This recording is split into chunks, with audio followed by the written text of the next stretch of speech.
So there's a trailer now for The Amazing Spider-Man 2. It looks not good, mostly because it looks like Amazing Spider-Man 1, which was not good.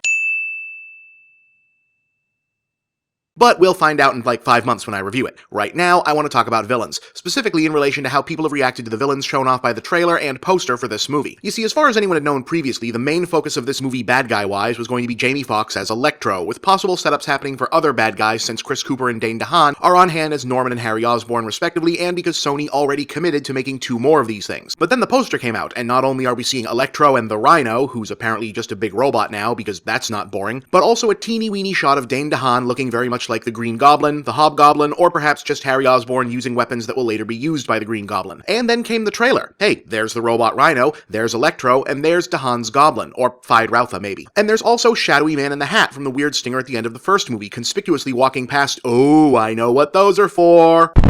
Don't even start. If it's in the trailer, it's not a spoiler, especially if it's a gratuitous, look at me, won't I make a great screen cap, shot like this. The point is, the marketing campaign for this movie has clearly stopped being about, hey, we made another Spider-Man, in favor of, look how many bad guys we have, and we'll probably set up 2 or 3 more for the next one. Sony's marketing department clearly wants you to be thinking bad guy palooza when you think of this franchise going forward and this movie in particular. In fact, they may or may not have booted the character of Mary Jane, originally set to be played by actress Shailene Woodley, to make room for more of this stuff. So why the change in emphasis? Well, because this whole genre now exists in the aftermath of the success of the Marvel Cinematic Universe and the Avengers. So if you're making superhero movies, the name of the game is telling audiences that you also have long-term universe-building multi-film arcs in the pipeline. That's why X-Men Days of Future Past hasn't even come out yet, and Bryan Singer is already teasing that the next movie is about Apocalypse. Or how the Man of Steel sequel is looking more and more like Justice League's prequel every day. As for Spider-Man, well, back to the trailer for a moment. Protect the world from what I know they're capable of.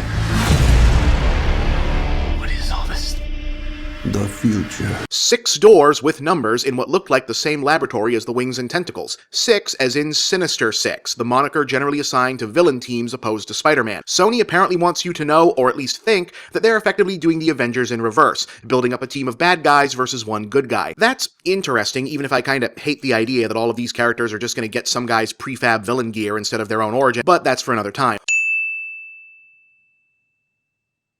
Either way, just the implication, however misleading or not, that Amazing 2 will have multiple villains has sent some prospective viewers into fits of worry about that favorite chestnut of the genre, the too many villains problem. The assumption, as old as Batman Returns, that these movies in this genre don't generally work when there's more than one noteworthy nemesis on hand. This assumption has always struck me as a little on the strange side, since it only seems to come up in this one substrata of action movies. I mean, Die Hard has 13 villains, and sure, 12 of them are the henchmen to Hans Gruber's main villain, but Carl, Franco, Tony, Theo, Alexander, Marco, Christoph, Eddie, Uli, Heinrich, Fritz, and James all have names and discernible distinct personalities. James Bond usually has at least 2 or 3 specific bad guys to kill. Heck, it doesn't even hold for superheroes on television. The various incarnations of the Power Rangers always have a whole room full of scheming regular bad guys in addition to the monster of the week. The thing is, the movies where villain teams don't generally work seem to be the ones that don't think the arrangement through. Classic example, all 3 of the 2 villain original Batman movies struggled to find a good reason for these characters to A, team up, and B, share nearly equal screen time. Mostly because the movies, unlike the comics, don't have the advantage of taking place in worlds where these people are known to hang out in the same bars, attend the same parties, and otherwise establish professional relationships, but also because they still try to follow a comic-style co-equal team structure regardless, instead of the more sensible division of duties found in a conventional action movie. But some films in the genre do it right. Notable example, Batman Begins, which works perfectly well with 4 significant villains, using them as pieces of a broader mystery story. Seriously, think back on that movie. At first, the villain appears to be Ken Watanabe as the Japanese Ra's al Ghul, but then he's out of the picture early and the focus turns to bad guy number 2, the top Gotham mobster Carmine Falcone. But then Falcone turns out to have been largely manipulated by the corrupt psychiatrist Dr. Crane, aka the Scarecrow, bad guy number 3. Finally, we get our actual villain when Liam Neeson's Henry Ducard turns out to have been the real Ra's al Ghul. And then the sequel made 3 main bad guys work, and made it work largely because Two-Face was an important part of the story, but not one that required a lot of screen time. And while I'm not overly enthusiastic about the movie so far, I never bought into the too many villains thing as a rule, and I can see how this one might work it out. All the shots from the trailer of Paul Giamatti in his Rhino armor look like part of the same action sequence. Maybe he only shows up at one point, just to establish that he exists for the next 2 movies. That'd leave plenty of room to do whatever it is they're doing with Electro, and have the Goblin show up to say, see you guys in part 3, and I wouldn't be surprised if that business with the lab and the 6 doors isn't literally the last scene of the movie. Look, movies go wrong for all kinds of reasons, but there's no specific formula like numbers of antagonists that guarantees success or failure. If there was, everyone would use it. This movie doesn't look very good, but if it's not, it won't be because of how crowded the poster was.